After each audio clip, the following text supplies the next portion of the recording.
was asking a question in the prior video. How long has Hagar and Abraham been married and have been trying to have children? And as far as I understand it, it happened immediately after Sarah gave Hagar to her and they laid together. Genesis 16:3 and 4 describes this. Now, if the Quran or other Islamic sources says differently, I would certainly be interested in seeing. But I have to say, I agree with the apologists. I agree that the joy and happiness of a child after trying for so long would be beyond measure. However, we could measure how long Abraham and Sarah have been trying to have a child. Abraham was 86 when Ishmael was born, as is recorded in Genesis 16:16, and he was 100 when Isaac was born, and that's recorded in Genesis 21:5. So we can safely assume that Sarah and Abraham have been trying far, far longer than Hagar and Abraham was. In fact, Sarah and Abraham have been trying for over 30 years. And it's easy to do the math. You can use Genesis 12:4 as a starting point, or you can go even further back and use Genesis 11:30, where it clearly shows that she was barren and had no children.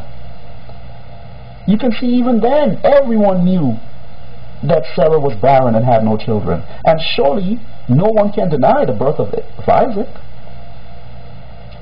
So a far greater test on that point would be Isaac.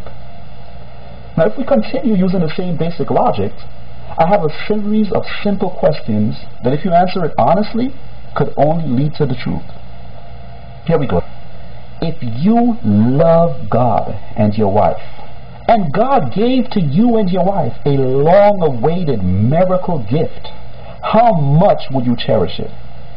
Remember, honest answers. How much would you cherish this long-awaited miracle gift from God? And Isaac is described as such a miracle in Genesis 11:30, in Genesis 18:11 through 14. Now here's the second question. Is it something that you would want to part with, you'd be willing to part with? If God, let's say it's not even a child. Let's say it's something made from a part of your body, or anything in your household, or anything you possess. God gave it to you, it was a miracle.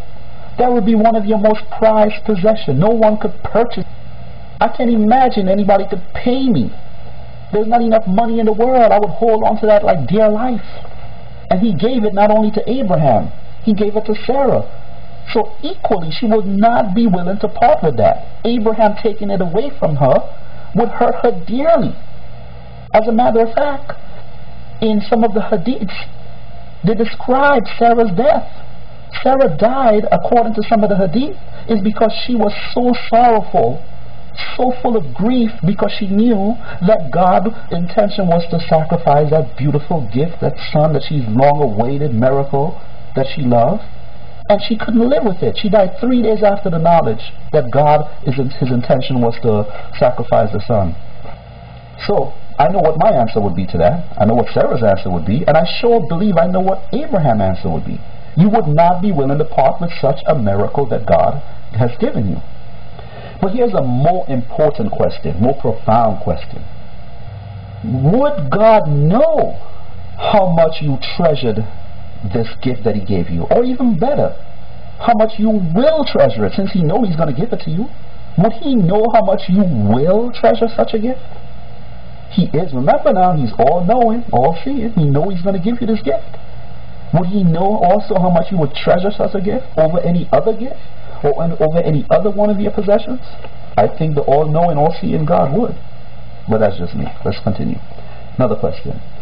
If God knew how much you would cherish this, would he accept anything less treasured by you as an ultimate sacrifice? Do you remember Cain and Abel? Remember whose gift God preferred over the next? And remember Abraham, on at least one occasion, showed his lack of concern for Ishmael and his willingness to just let him go without a care. It's recorded in Genesis 16:5 and 6.